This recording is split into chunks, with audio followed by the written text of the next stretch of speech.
Hello दोस्तों, आप सभी का स्वागत है आपके अपने यूट्यूब चैनल रीजनिंग विद राजा पर। तो कैसे हैं आप लोग? मैं ऐसा करता हूँ जहाँ भी होंगे बहुत ही मस्त होंगे। तो चलिए पुनः से आज मैं आप सभी के लिए एक नई वीडियो लेकर के आ गया हूँ और आज का वीडियो उन सभी विद्यार्थियों के लिए बहुत ही महत्वपूर्ण होने वाला है जिनका भी एग्जाम मैट्रिक का होने वाला है। तो प्लीज़ उन सभी विद्यार्थियों से मेरा निवेदन है कि इस वीडियो को शुरू से अंत तक जरूर देखिएगा ताकि एक भी क्वेश्चन आपसे न छूटे, और एक भी क्वेश्चन न छूटेगा तो आपको क्या होगा, समझ में बहुत ज़्यादा आएगा। मैं जो भी समझाने की कोशिश करूँगा आपको पूरी तरह से समझ में आएगा। तो चलिए इस वीडियो को मैं शुरू करता हूँ। उससे पहले मैं बता दूं कि अगर चैनल पर नए हैं तो चैनल को सब्सक्राइब कर लीजिएगा और बेल आइकन को ऑल कर दीजिएगा ताकि सभी तरह के जो वीडियो मैं डालता हूँ ना आपको सबसे पहले नोटिफिकेशन मिले और सबसे पहले आप वो वीडियो को देख सकते हैं। और तो और मैं बता दूँ क्या होगा कि जब भी मैट्रिक का एग्जाम होगा तो आपको सबसे पहले क्वेश्चन का आंसर की लेकर के मैं ही उपलब्ध रहूँगा। तो इसके लिए भी आपको क्या करना है कि चैनल को सब्सक्राइब कर लेना है और आपको आंसर की अच्छी तरह से 100% सही मिलेगा। तो चलिए हम लोग क्वेश्चन की ओर बढ़ते हैं। पहले क्वेश्चन में क्या बता रहे हैं देखिए ध्यान से कि यदि पहले क्वेश्चन हमको बताया कि यदि tan थीटा बराबर 5/12 हो तो sin थीटा का मान क्या होगा। तो अब ये देखिए tan थीटा बराबर होता क्या है। तो tan थीटा बराबर होता है लंब बटा आधार। लंब बटा आधार यहाँ पर दिया हुआ है, हमको निकालना किसका मान है, साइन का। तो साइन में कर्ण होता है तो लंब आधार तो दिया ही गया है, हमको कर्ण निकालना है। तो कर्ण निकालने के लिए लंब प्लस आधार का जो होता है जो गुना पड़ा तो 5+12 का होल स्क्वायर हम यहाँ पर करेंगे तो यहाँ हो जाएगा, देखिए अब घटाते हैं तो 25 + 144 हो जाएगा। अब 144 होगा, इसको रूट में करेंगे हम लोग तो यहाँ होगा 100 रूट में 169 हो गया। अब 169 का 13 हो जाएगा, 13 हो जाएगा वर्गमूल, तो यहाँ 13 हो जाएगा। तो कर्ण कितना निकलेगा 13, और 13 निकलेगा यहाँ पर 13 होगा कर्ण। हमको चाहिए क्या, साइन में। तो साइन में होता है लंब बटा कर्ण। तो यहाँ पर लंब कितना था 5 और यहाँ हो जाएगा कर्ण क्या 13। तो इसमें कौन ऑप्शन मिल रहा है, तो ऑप्शन मिल रहा है बी। ऑप्शन बी होगा राइट आंसर, जो होगा 5/13। साइन इजकल टू होता है लंब बटा कर्ण, तो इसका आंसर होगा 5/13। क्वेश्चन नंबर 1 का आंसर होगा 5/13। हम लोग चलते हैं क्वेश्चन नंबर 2 की ओर। ध्यान से देखिए क्वेश्चन नंबर 2 थोड़ा सा समझने वाला क्वेश्चन है। क्वेश्चन नंबर 2 में क्या बता रहा है कि एक तार 28 सेंटीमीटर त्रिज्या वाले वृत्त के रूप में मोड़ दिया जाता है तब वह वर्ग की भुजा बताए। अब भुजा है तो बताइए पहले नंबर तो एक तार था, उसके बाद उसको वर्ग क्या कर दिया कि सर्कल बना दिया गया, देखिए वृत्त बना दिया। उसके बाद उसी को क्या कर दिया गया कि वर्ग बना दिया गया। अब वर्ग बनाया है, यहाँ पर वर्ग जो बनाया है इसी सबको एक ही बराबर से जितना तार था उतना से क्या बनाया, सर्कल भी बनाया, और वही तार से क्या वर्ग भी बनाया। तो सब बराबर होगा ना, इसका सब परिधि बराबर होगा, बिल्कुल बराबर होगा। उसके बाद क्या होगा कि हमको क्या करना पड़ता है, इसका त्रिज्या दे चुका है यहाँ, वृत्त का त्रिज्या 28 सेंटीमीटर दिया हुआ है, वृत्त का त्रिज्या 28 सेंटीमीटर दिया हुआ है। तो हम तार का क्या करते हैं कि लंबाई निकाल लेते हैं। तार का लंबाई या परिधि जिसको कहेंगे तो 2πr हम कहेंगे ना। अब इसका 2πr 2 × 22 बटा, देखो 2 × 22 बटा 7 × 28 है ना। अब देखो 28×7 = 28 हो गया यहाँ पर। अब इस सबको गुना करेंगे तो टोटल आएगा 176। अब 176 आ गया। अब हम क्या करेंगे कि वर्ग का परिमाण निकालेंगे। और वर्ग का परिमाण बराबर जो देखो वर्ग का परिमाण अब 4a होगा। अब इक्वल टू 176 होगा। क्यों होगा, क्योंकि सबका जो बराबर ही था ना, जितना लंबाई तार था उसी लंबा को मोड़ करके हम क्या बनाया था, सर्कल बनाया था, वृत्त बनाया था। और उसी लंबा सर्कल को तोड़ कर क्या बनाया, वर्ग बनाया। तो सब बराबर ही होगा उतना, तो इतना क्या होगा, तो ये बराबर हो जाएगा 176 सॉरी 100, ध्यान से देखिएगा 176/4। तो इसका आंसर ए बराबर हो जाएगा 44 होगा। तो इसका आंसर क्या होगा 44। 2 का आंसर होगा ऑप्शन सी 44। अब हम लोग बढ़ते हैं क्वेश्चन नंबर 3 की ओर। क्वेश्चन नंबर 3 में क्या हो रहा है कि यदि 6, 8, 9, x तथा 13 का माध्य 10 हो तो x का मान क्या होगा। देखिए इस सभी का माध्य क्या दिया हुआ है, 10 दिया हुआ है। ध्यान से देखिएगा सभी का माध्य क्या दिया हुआ, 10 दिया है। और माध्य बराबर होता क्या है, तो माध्य बराबर होता है, देखो देखिएगा कि आंकड़ों की कुल संख्या का योग। तो आंकड़ों की कुल का योग हो गया, तो आंकड़ों का कुल योग कितना है, 6 + 8 + 9 + x + 13 होगा। ध्यान से देखिए, और बट्टा में जय गो है उसको भाग करते हैं तब 5। अब इतना से क्या होगा, देखिए यहाँ पर क्रॉस गुना करेंगे तो 50 हो जाएगा बराबर। टोटल जो भाग करेंगे इसको जोड़ कर कितना आएगा कि 36 + x, 36 + x आ गया इतना। अब देखिए 36 + x = 50 था, तो हमको x बराबर क्या होगा 50 - 36। अब घटा कर क्या होगा x बराबर, देखिए कि 50 में से 36 जाएगा तो 14 आंसर होगा। x बराबर क्या होगा 14। तो इसका आंसर 14 कौन मिल रहा है, तो ऑप्शन सी। तो क्वेश्चन नंबर 3 का क्या होगा, ऑप्शन सी x। अब हम लोग बढ़ते हैं क्वेश्चन नंबर 4 की ओर। क्वेश्चन नंबर 4 में देखिए क्या है कि क्वेश्चन 4 में सबसे छोटी अभाज्य संख्या और सबसे छोटी भाज्य संख्या का गुणनफल क्या होगा। अब आपको पता होना चाहिए, इस क्वेश्चन को बनाने के लिए आपको पता होना चाहिए सबसे छोटी अभाज्य संख्या और सबसे छोटी भाज्य संख्या। तो पहली बात क्या होता है कि अभाज्य संख्या होता क्या है। तो अभाज्य संख्या उसे कहते हैं जो स्वयं और एक से कटे, जो स्वयं और एक से कटे उसको हम कहते हैं अभाज्य संख्या। और जो ये दो और अनेक से कटे, दो और अलग और से कर सकता है उसको कहते हैं भाज्य संख्या, शॉर्ट में बताते हैं। उसके बाद क्या होगा, उसके बाद क्या होगा, सबसे छोटी अभाज्य संख्या 2 होता है और सबसे छोटी भाज्य संख्या 4 होता है। और दोनों का गुणनफल क्या हो जाएगा 8। तो इसका आंसर क्या होगा, ऑप्शन सी, इसका भी आंसर होगा 8। हम लोग चलते हैं क्वेश्चन नंबर 5 की ओर। क्वेश्चन नंबर 5 में ध्यान से देखिए कि निम्नलिखित में से कौन सा अपरिमेय नहीं है। निम्नलिखित में से कौन सा अपरिमेय नहीं है, तो इसका मतलब होगा परिमेय है।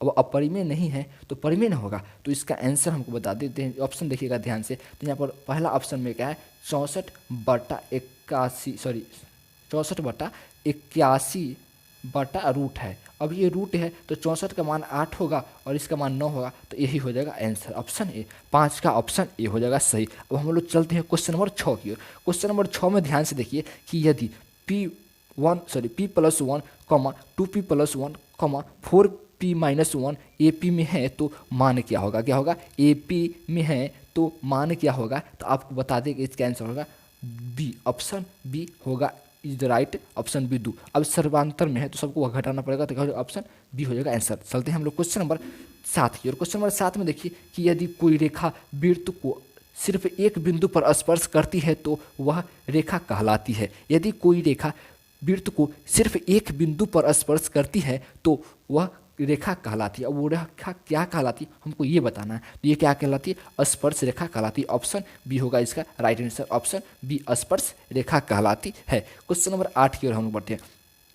देखिए क्वेश्चन नंबर 8 में बोला है कि 24, 15, 22, 13, 9, 10 तथा 30 का परिसर होगा। इतना का क्या पूछ रहा है हमको, परिसर होगा। अब इसका परिसर निकालने के लिए थोड़ा समय लगेगा, तो इसके लिए मैं आपको अगर पढ़ चुके होंगे तो आप परिसर निकाल लीजिएगा। हम इसका डायरेक्ट आंसर बताते हैं, तो इसका डायरेक्ट आंसर हो जाएगा ऑप्शन डी। डायरेक्ट आंसर होगा ऑप्शन डी 21। परिसर क्या हो जाएगा इसका 21। हम लोग चलते हैं क्वेश्चन नंबर 10 की ओर। क्वेश्चन नंबर 10 में देखिए कि क्वेश्चन नंबर 9 में, क्वेश्चन नंबर 9 में बता रहा है कि cot 90 minus theta, cot 90 minus a है या थीटा भी बोल सकते हैं, तो क्या होगा, तो इसका आंसर क्या होगा, cot 19 माइनस ए का ऑप्शन हो जाएगा सी, इसका आंसर होगा ऑप्शन सी tan थीटा। अब हम लोग चलते हैं क्वेश्चन नंबर कितने की और 10 की ओर। क्वेश्चन नंबर 10 में क्या बोला है कि दो त्रिभुज समरूप होते हैं यदि, और उसका शर्त क्या होगा, अगर दो त्रिभुज समरूप होते हैं यदि, तो इसका है उनकी संगत भुजाएं एवं एक ही अनुपात में, उसकी संगत भुजाएं एक ही अनुपात में हो, उसकी संगत भुजाएं एक ही अनुपात में हो, बी में है। पहले उसको बताते हैं, ऐसे ऑप्शन पढ़ेंगे तब पता लगेगा कि उनके संगत कोण बराबर हो, ऑप्शन बी में उनकी संगत भुजाएं एक ही अनुपात में हो, ऑप्शन सी में है दोनों, और ऑप्शन डी में इनमें से कोई नहीं। तो आपको बताना कौन, तो इसका आंसर होगा ऑप्शन सी, इस दोनों हो तो क्या होगा, संगत त्रिभुज होगा। हम चलते क्वेश्चन नंबर 11 की। क्वेश्चन नंबर 11 में बोला है कि 3 माइनस रूट 3 है। अब ये है क्या, ऑप्शन 11 क्वेश्चन नंबर 11 का अभी पूछ रहा है कि क्या है। ऑप्शन में है परिमेय है, ऑप्शन बी में अपरिमेय है, ऑप्शन सी में एक पूर्णांक संख्या, ऑप्शन डी में कोई नहीं। अब हमको इसको बताना है कि इसमें से कौन सही है, तो इसका आंसर होगा ए, ऑप्शन बी अपरिमेय होगा, ऑप्शन बी अपरिमेय होगा। क्वेश्चन नंबर हम चलते हैं 12 की ओर। क्वेश्चन नंबर देखिए 12 में ध्यान से कि 12 में 11.235564 ऊपर से रैंकिंग है, किन पर, 5, 6 और 4 पर रैंकिंग है। तो इसमें से पूछ रहा है कि एक पूर्णांक संख्या, एक अपरिमेय संख्या, एक परिमेय संख्या, और इसमें कोई नहीं। तो इसमें से पूछता क्या है कि ये संख्या क्या है, परिमेय है, अपरिमेय है या पूर्णांक संख्या है। तो हमको बताना है कि क्वेश्चन नंबर 12 है क्या। तो क्वेश्चन नंबर 12 क्या है, एक परिमेय संख्या है। अब इसको निकालेंगे तो समय लगेगा, इसके लिए आपको बोलते हैं आप खुद ही निकाल करके देखिए, तो आपको क्या होगा कि कॉन्फिडेंस मिलेगा बनाने में। चलते क्वेश्चन नंबर कितने की, क्वेश्चन नंबर 13 की। क्वेश्चन नंबर 13 में बोला है कि 5.2333 डैश है, 5.233 डैश है। अब 13 का आंसर होगा ऑप्शन ए, बी परिमेय होगा, ऑप्शन बी परिमेय संख्या होगा। हम चलते हैं क्वेश्चन नंबर 14 की ओर। क्वेश्चन नंबर 14 में बोला है कि 1/7 क्या है, 1/7 क्या है, तो ये क्या है, एक अपरिमेय संख्या है। क्वेश्चन नंबर हम लोग 15 की ओर बढ़ते हैं। क्वेश्चन नंबर 15 में बोला है कि भाज्य ए और भाजक बी के लिए ए बराबर देखिए यहाँ कि ए बराबर पी क्यू प्लस आर में आर के लिए कौन सा सत्य है, आर के लिए कौन सा सत्य है, तो इसका आंसर होगा आर के लिए, देखिए यहाँ पर ध्यान से कि zero, option C, zero less than or equal to B, क्या होगा, ऑप्शन सी इसका राइट आंसर। चलते हैं क्वेश्चन नंबर 16 की। क्वेश्चन नंबर 16 में बोला है कि एक द्विघात बहुपद के मूलों के योगफल तथा गुणनफल क्रमशः 2 तथा -15 है, तो द्विघात बहुपद है। अब द्विघात बहुपद हमसे पूछ रहा है, तो इसका आंसर क्या होगा कि x square plus -2x is -15, तो इसका आंसर क्या हो जाएगा, option D is the right answer. 16 का ऑप्शन डी हो जाएगा। हम चलते हैं क्वेश्चन नंबर 17 की ओर। क्वेश्चन नंबर 17 में ध्यान से देखिएगा कि क्या है कि निम्नलिखित में से कौन बहुपद नहीं है, निम्नलिखित में से कौन बहुपद नहीं है, तो इसका आंसर होगा option C is the right answer, option C होगा, बहुपद नहीं है। क्वेश्चन नंबर चलते हैं 18 की ओर। क्वेश्चन नंबर 18 में बोल रहा है कि एक घात वाला बहुपद कहलाता है, एक घात वाला बहुपद कहलाता है रैखिक बहुपद। क्वेश्चन नंबर 19 की ओर हम बढ़ते हैं कि निम्नलिखित में कौन बहुपद नहीं है। फिर देखिए कि निम्नलिखित में कौन बहुपद नहीं है, तो इसका भी आंसर होगा सी 1/x-1। चलते हैं क्वेश्चन नंबर 20 की ओर। क्वेश्चन नंबर 20 में क्या है कि द्विघात बहुपद x² - 5x + 6 के शून्यक है, इस इतना का शून्यक हमको निकालना है, तो इसका शून्यक हमको, इसका आंसर होगा 2,3। निकालने के बाद आपको पता लग जाएगा, आप निकालिए खुद से, क्योंकि मेरे पास समय यहाँ पर कम होगा, क्योंकि निकालेंगे तो नहीं बनता है निकालने में, इतना सा छोटा सा स्क्रीन पर। चलते हैं हम लोग, अब चलते हैं क्वेश्चन नंबर 21 की ओर। क्वेश्चन नंबर 21 में क्या बोला है कि समीकरण निकाय 5x - 3y + 2 = 0 और 6x + y - 2 = 0 का किस प्रकार का हल संभव है। इसमें पूछ रहा है कि किस प्रकार का हल संभव है। अब इसको तो निकालने के बाद ही होगा, लेकिन मैं आपको कहता हूँ कि आप खुद निकालिए और मैं इसका आंसर अच्छी तरह से बताता हूँ। तो इसका आंसर होगा ऑप्शन ए, वास्तविक एवं अद्वितीय हल। अब चलते हैं क्वेश्चन नंबर 22 की ओर। क्वेश्चन नंबर 22 में बोला है कि समीकरण निकाय 2x + ay = 1 और 3x - 5y = 7 में ए अचर के किस मान के लिए एक अद्वितीय हल होंगे, क्या एक अद्वितीय हल होंगे, तो इसका आंसर होगा ऑप्शन बी। चलते हैं क्वेश्चन नंबर 23 की ओर। क्वेश्चन नंबर 23 में क्या बोला है कि समीकरण निकाय a1x + b1y + c1 = 0 और a2x + b2y + c2 = 0, तो अद्वितीय हल होगा जब, अब इसमें से पूछ रहा है कि अद्वितीय हल होगा जब, अब इसमें से बताना है हमको क्यों है अद्वितीय हल होगा इसके लिए, तो इसका आंसर होगा option C, option C is the right answer. चलते हैं क्वेश्चन नंबर हम लोग 24 की ओर। क्वेश्चन नंबर 24 में बोला है कि समीकरण x + 2y = 9, तो यदि x = 5 हो तो y का मान क्या होगा, तो y का मान हमसे पूछ रहा है, तो इसका आंसर मैं बता दूं, इसका आंसर होगा ऑप्शन बी, ऑप्शन बी हो जाएगा कितना 2। चलते हैं हम लोग क्वेश्चन नंबर 25 की ओर। क्वेश्चन नंबर 25 में ध्यान से देखिए क्या है कि 25 द्वितीय, क्वेश्चन नंबर 25 में कि द्वितीय समीकरण 3/4 x² - 8x - 3 = 0 के विकृतन d का मान निम्नलिखित में से कौन होगा। अब इसमें से हमको पूछ रहा है कि d का मान कौन होगा, तो इसका आंसर मैं बता दूं ऑप्शन बी 75। आपको निकालना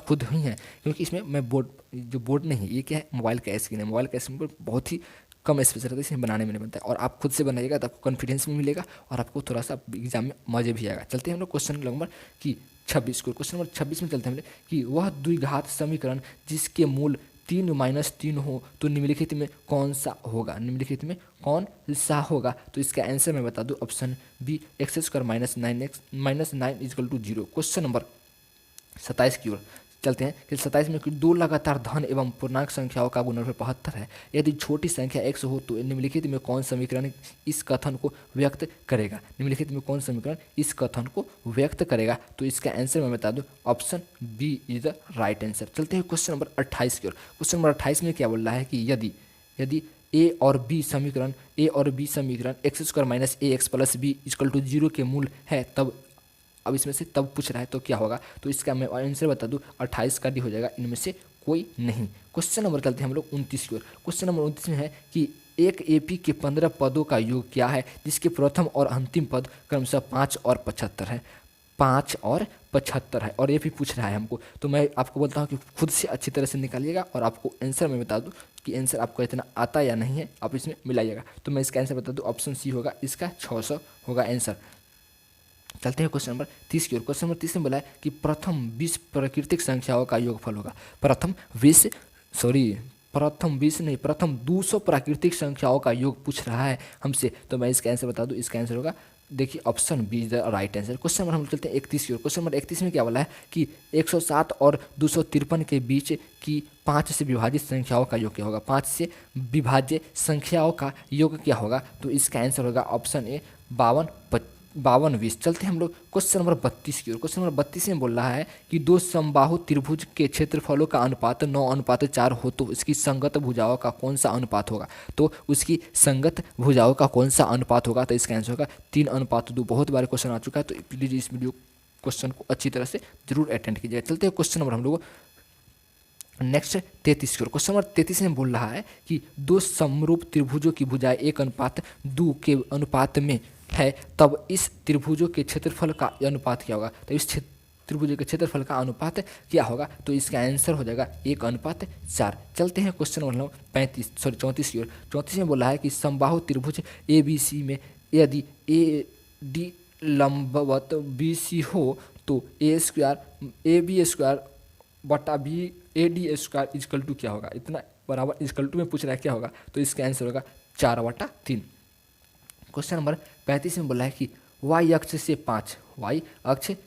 5 इकाई दाईं ओर और दाएं अक्ष पर एक बिंदु P स्थित है, तो P के निर्देशांक बिंदु क्या होगा। तो P के निर्देशांक बिंदु क्या होगा, तो देखिए इसका आंसर होगा ऑप्शन ए। चलते हैं हम लोग क्वेश्चन नंबर 36 की ओर कि बिंदुओं A 2, -3 तथा B 2, 2 के बीच की दूरी क्या होगा। अब इसमें से बीच की दूरी हमसे पूछ रहा है, तो बीच का दूरी होगा, इसका हमें बता दूं, तो बीच का दूरी होगा इसका आंसर 5 इकाई, ऑप्शन डी 5 इकाई। क्वेश्चन नंबर हम लोग चलते हैं 37 की ओर। क्वेश्चन नंबर 37 में बोला है कि बिंदुओं इतना और इतना तथा इतना के त्रिभुज के शीर्ष बिंदुओं का है, तो त्रिभुज क्या है। अब इसमें से त्रिभुज निकालना पड़ेगा, त्रिभुज के सूत्र लगा के, तो इसको आपको निकालना है खुद। चलते हैं, इसका आंसर मैं बता देता हूँ इसका क्या होगा आंसर। तो इसका आंसर क्या हो जाएगा हमको बताते हैं, ऑप्शन ए, यह समद्विबाहु त्रिभुज होगा। क्या होगा, समद्विबाहु त्रिभुज होगा। चलते हैं क्वेश्चन नंबर 38 में। क्वेश्चन नंबर 38 में बोला है कि बिंदु इतना और इतना इतना तथा शीर्षक है, तो एक बिंदु, फिर वो बिंदु वही वाला क्वेश्चन आ रहा है पुनः से। तो 38 का भी क्वेश्चन क्या होगा, ऑप्शन सी होगा, वर्ग के वो होगा। चलते क्वेश्चन नंबर 39 की ओर। 39 में भी कोई सेम क्वेश्चन है कि एक्स अक्ष पर वाई अक्ष पर एक्स अक्ष से 5 इकाई की दूरी पर एक्स अक्ष के नीचे एक बिंदु ए स्थित है, तो ए के निर्देशांक बिंदु क्या होगा। तो ए का निर्देशांक बिंदु का ऑप्शन डी 0, -5 है। चलते हैं क्वेश्चन नंबर 40 की ओर कि ए में 5, -2 और B 9, 6 को मिलाने वाली रेखा को ए 3:1 के अनुपात में बिंदु P काटती है, तो P का निर्देशांक बिंदु क्या होगा। तो P का निर्देशांक बिंदु यहाँ हो जाएगा ऑप्शन बी 8,4। क्वेश्चन में चलते हैं 41 की ओर। क्वेश्चन नंबर 41 में बोला है कि 60, देखिए cos 60 डिग्री +1 बटा cos 60 डिग्री -1 का मान निम्नलिखित में कौन होगा। -1 का मान को होगा, तो आपको पता होना चाहिए कि सब cos और 60 का इस सब का मान निकाल दे करके, और इसको क्या कर दीजिएगा, आराम से आप निकाल सकते हैं। तो मैं इसका आंसर बता दूं कि इसका आंसर 41 का हो जाएगा, ऑप्शन बी -3। चलते हैं हम लोग कितने क्वेश्चन की ओर, 42 नंबर। क्वेश्चन 42 में है कि tan 60 डिग्री का मान क्या होगा। tan 60 डिग्री का मान क्या होगा, तो इसका आंसर आपको पता होना चाहिए और आपको ये सब याद होना चाहिए, तभी आपको बिहार बोर्ड में अच्छे नंबर आने की कोशिश होगा। तो इसका आंसर होगा ऑप्शन ए √3। कितना होगा, √3। चलते हैं क्वेश्चन नंबर 43 की ओर। क्वेश्चन नंबर 43 में बोला है कि sin 18 डिग्री बट्टा cos 72 डिग्री का मान क्या होगा। इतना का मान क्या होगा, तो मैं इसका आंसर बता दूं, ऑप्शन बी 1 होगा। अगर 90 जुड़ रहा है तो दोनों का मान क्या होगा, 1 होगा। चलते हैं क्वेश्चन नंबर हम लोग 44 की ओर कि tan A बराबर होगा। इसमें से tan A बराबर क्या होगा आपको इसमें से बताना है। तो tan A बराबर होगा ऑप्शन ए cot 90 डिग्री -1 ये होगा। चलते हैं क्वेश्चन नंबर हम लोग नेक्स्ट क्वेश्चन नीचे की चलते हैं कि यदि sin A बराबर 3/4 तो cos A का मान क्या होगा। शुरू में जिस तरह से मैं बताया था, तो इसका भी क्या होगा, sin A बराबर कितना होता है कि लंब बटा क्या होता है कर्ण, और बताना है क्या cos। तो cos में अगर क्या है, cos का मान क्या होता है कि आधार बटा कर्ण। तो हमारे पास आधार है ही, लेकिन कर्ण है ही, लेकिन आधार नहीं है। आधार निकालने के लिए हमको क्या करना पड़ता है कि कर्ण माइनस लंब करना पड़ता है। तो इसमें से क्या होगा, देखिए ध्यान से कि 16 माइनस 9 करना पड़ेगा। अब यहाँ पर हमको रूट में से अब जिसमें से घटाइएगा तो कितना रूट 7 हो जाएगा। अब जिसमें से बताना है कि कॉस, तो कॉस का मान होता है यहाँ पर रूट 7। तो इसका आंसर मैं बता दूँ 45 का, कि देखिए आपको मिला करके √7/4 कौन है, तो ऑप्शन डी होगा इज द राइट। चलते हैं क्वेश्चन नंबर 46 की ओर कि निम्नलिखित में से किसका मान 0 के बराबर है। निम्नलिखित में से किसका मान 0 के बराबर है, तो आपको फिर बोले ना कि आपको जो कॉस का जो इतना होता है मान का मान वो सभी याद करनी बहुत जरूरी है, तब आपको अच्छे नंबर आएंगे। तो इसका आंसर हो जाएगा option B is the right answer, cos 90 degree is equal to 0। और चलते हैं क्वेश्चन नंबर 47 की ओर की पीटी दिए गए चित्र में ओ के केंद्र वाले वृत्त की एक स्पर्श रेखा है। यदि ओ टी बराबर 3 से और ओ पी बराबर 5 हो तो स्पर्श रेखा पी टी की लंबाई कितना होगा। देखिए स्पर्श रेखा पी टी की लंबाई, इसका लंबाई पूछ रहा है हमको, और इसका मान दिया हुआ है। देखिए इसका मान 5 दिया है और इसका मान 3 दिया है, तो ऑफकोर्स इसका मान 4 ही होगा, क्योंकि क्या होगा समकोण त्रिभुज में इतना दोनों को जो होता है ये लंब है, तो इसका क्या होगा 4 ही होगा। हमको चलते पूरा विषय से आपको समझ होंगे, क्योंकि आसान से इसको निकालना संभव समकोण त्रिभुज के सूत्र लगा करके पाइथागोरस का प्रमेय का सूत्र लगा करके आप इसका आंसर निकाल सकते हैं। तो इसका आंसर होगा 47 का ऑप्शन ए सी। चलते हैं क्वेश्चन नंबर हम लोग नेक्स्ट की ओर।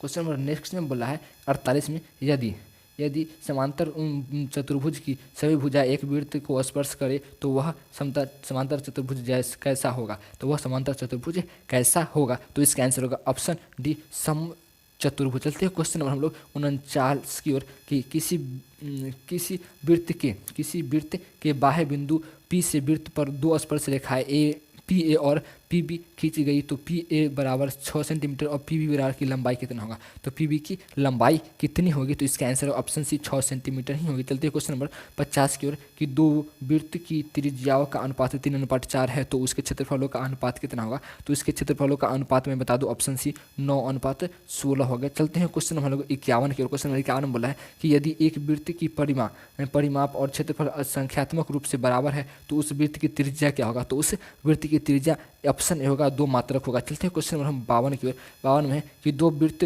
के क्षेत्रफलों का अनुपात x² अनुपात y² हो तो उसकी त्रिज्याएं निम्नलिखित में से कौन से अनुपात में होंगे। तो इसका आंसर हो जाएगा option D x, y, x अनुपात y। चलते हैं क्वेश्चन नंबर 53 की ओर। क्वेश्चन नंबर 53 में है कि यदि किसी वृत्त की त्रिज्या के गुनी कर दी जाए तो पुराने और नए वृत्तों की क्षेत्रफलों का अनुपात निम्नलिखित में से कौन सा होगा। तो 53 का ऑप्शन सी 1:k²। चलते क्वेश्चन नंबर हम लोग 54 की ओर की एक बेलन का व्यास 28 सेंटीमीटर और उसकी ऊंचाई 20 सेंटीमीटर है, तो बेलन का कुल पृष्ठीय क्षेत्रफल क्या होगा। तो इसका बताना है कि बेलन का कुल पृष्ठीय क्षेत्रफल क्या होगा, आराम से आप लोग निकाल लीजिए। तो इसका आंसर हम बता दूं कि 2993 सेंटीमीटर स्क्वायर होगा। चलते हैं हम लोग क्वेश्चन नंबर 55 की ओर। क्वेश्चन नंबर 55 बोला है कि एक समान ऊंचाई वाले दो समबेलनों का आयतनों का अनुपात 9:16 है, तो उसके पृष्ठवक्र क्षेत्रफलों का अनुपात क्या होगा। तो मैं 55 का बता दूं, इसका आंसर होगा ऑप्शन सी होगा 3:4। चलते हैं हम लोग क्वेश्चन नंबर 56 की ओर। संचय बारंबारता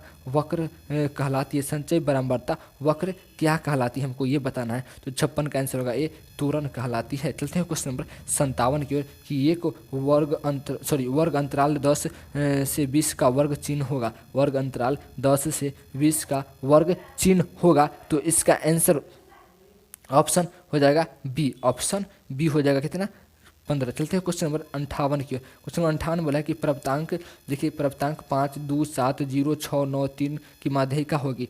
कितना का माध्यिका हमको निकालना है, तो माध्यिका इसमें से कोई नहीं है, आपको निकालिएगा तो आपको पता लग जाएगा। चलते हैं क्वेश्चन नंबर कितने के 59 की। 59 में बोला है कि दो पासों को एक बार फेंकने पर दोनों पर सम संख्या आने की प्रायिकता क्या होगा। दोनों की सम आने की प्रायिकता क्या होगा। तो इसका ऑप्शन होगा 1/6। कितना 1/6। क्वेश्चन चलते हैं 60 की ओर और लास्ट की ओर कि क्या है क्वेश्चन कि एक सिक्के को एक बार उछालने पर चित्त पाने की प्रायिकता क्या होगा। एक सिक्के को एक बार उछालने पर चित्त आने की प्रायिकता क्या होगा। तो इसका भी आंसर होगा सी। ऑप्शन सी 1/2 ही होगा। तो मैं आशा करता हूं कि आपको ये वीडियो अच्छा लगा होगा और इसमें से प्रत्येक वीडियो है जो कि एग्जाम में 100% आने की संभावना है। और एक मैं बता दूं कि कुछ क्वेश्चन को मैं इधर नहीं समझाने का कारण क्या है कि वीडियो बहुत ही ज़्यादा लंबा ना हो। जो बहुत ज़्यादा लंबा होने के कारण क्या होता है कि वीडियो अपलोड करने में दिक्कत होता है और आप लोगों को दिक्कत होगा। अगर आपको समझ में नहीं आया होगा तो आप लोग पुनः से बनाने की कोशिश कीजिएगा, क्योंकि आप लोग पढ़ चुके हैं। ये क्या है, एकदम रिविजन क्लास है। तो रिविजन में क्या होता है कि आपको क्वेश्चन देखना है और आंसर में टिक लगाना है। अब